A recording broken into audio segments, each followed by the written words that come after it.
अगर हो इंग्लिश सीखना तो जीवीटी करें, यानी कि ग्रामर, वोकैबुलरी और इंग्लिश में थिंकिंग। इससे आप फ्लुएंट इंग्लिश बोल सकते हैं।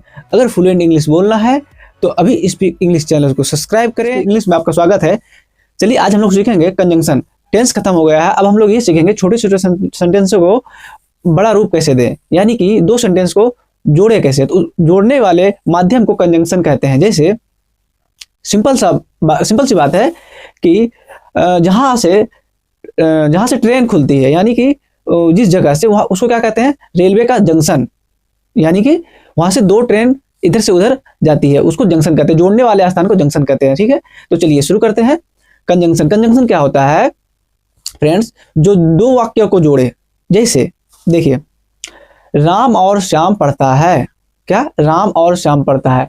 इसमें और क्या काम कर रहा है? जोड़ने का, यानी एंड क्या है? कंजंक्शन है। ठीक है, चलिए अब हम लोग सीखेंगे 5 कंजंक्शन आज, उसके बाद आगे बढ़ेंगे। सबसे पहला कंजंक्शन है हम लोग का एंड। क्या? एंड। जैसे एंड का मतलब होता है क्या? और, है ना।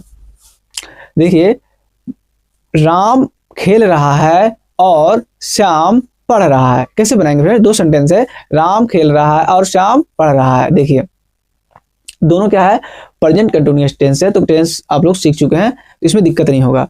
देखिए सबसे पहले बनाएंगे राम पढ़ रहा है, राम इज रीडिंग, और श्याम क्या है? श्याम खेल रहा है। कैसे बनाएंगे? Ram is reading and Shyam is playing. ठीक है, ये था पहला कंजंक्शन। दूसरा देखते हैं। चलिए दूसरा क्या है? दूसरा है देन। देन का मतलब होता है फिर। क्या? फिर। देखिए जैसे बोलेंगे वह खेलता है फिर स्कूल जाता है। कैसे इसको बनाएंगे? वह खेलता है फिर स्कूल जाता है। तो ये क्या है? प्रेजेंट इंडिफिनिट टेंस है ना। इसको कैसे बनाएंगे?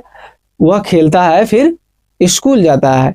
ही प्लेज, यानी कि प्ले में एस लग जाएगा। ही प्लेज देन फिर स्कूल जाता है, फिर वह स्कूल जाता है, यानी कि ही गोज टू स्कूल। ठीक है, देखिए फ्रेंड कैसे हो गया?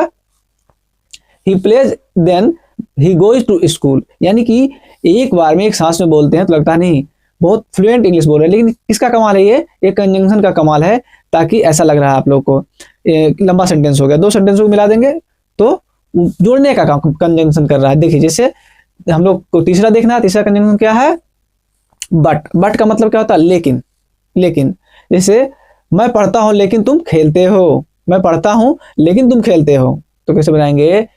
मैं पढ़ता हूं, आई रीड, लेकिन तुम खेलते हो, but you play. I read but you play. देखिए कितना लग रहा है कि नहीं, बहुत बड़ा सेंटेंस है।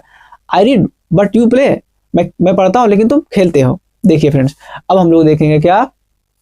चौथा सेंटेंस। अब हम लोग देखेंगे चौथा कंजंक्शन क्या है? सो का मतलब होता है इसलिए, इसको सो डैट भी कहते हैं। सो का मतलब होता है इसलिए। जैसे मैं खेल रहा हूं इसलिए वह सो रहा है। मैं खेल रहा हूं इसलिए वह सो रहा है। इसको कैसे बनाएंगे? I am playing so he is sleeping. I am playing he is sleeping. I am playing so he is sleeping. मैं खेल रहा हूं इसलिए वह सो रहा है। ठीक है, अब देखते हैं अगला, यानी कि लास्ट वाला 5 देखना है आज। तो आज के लिए एक और, इसका यूज बहुत होता है फ्रेंड, बिकॉज का मतलब क्या होता है? क्योंकि। जैसे बोलेंगे मैं खुश हूं क्योंकि मैं परीक्षा पास किया। ठीक है, इसको कैसे बनाएंगे? देखिए I am happy because I passed the exam. ठीक है, देखिए कितना सिंपल है। I am happy because I passed the exam. लग रहा है कि बहुत लंबा इंग्लिश बोल रहे हैं, लेकिन दो सेंटेंस है जिसको कि कंजंक्शन जोड़ करके एक फ्लुएंट इंग्लिश बोलने के लिए एक माध्यम बन गया है। तो इसी तरह से और कंजंक्शन आगे आने वाले दिनों में सीखेंगे फ्रेंड्स। चलिए मिलते हैं अगले वीडियो में, तब तक के लिए थैंक यू। वीडियो को लाइक कीजिए, चैनल को सब्सक्राइब कीजिए। आप लोग का सपोर्ट मिल रहा है, इसलिए आप लोग का बहुत बहुत धन्यवाद फ्रेंड्स।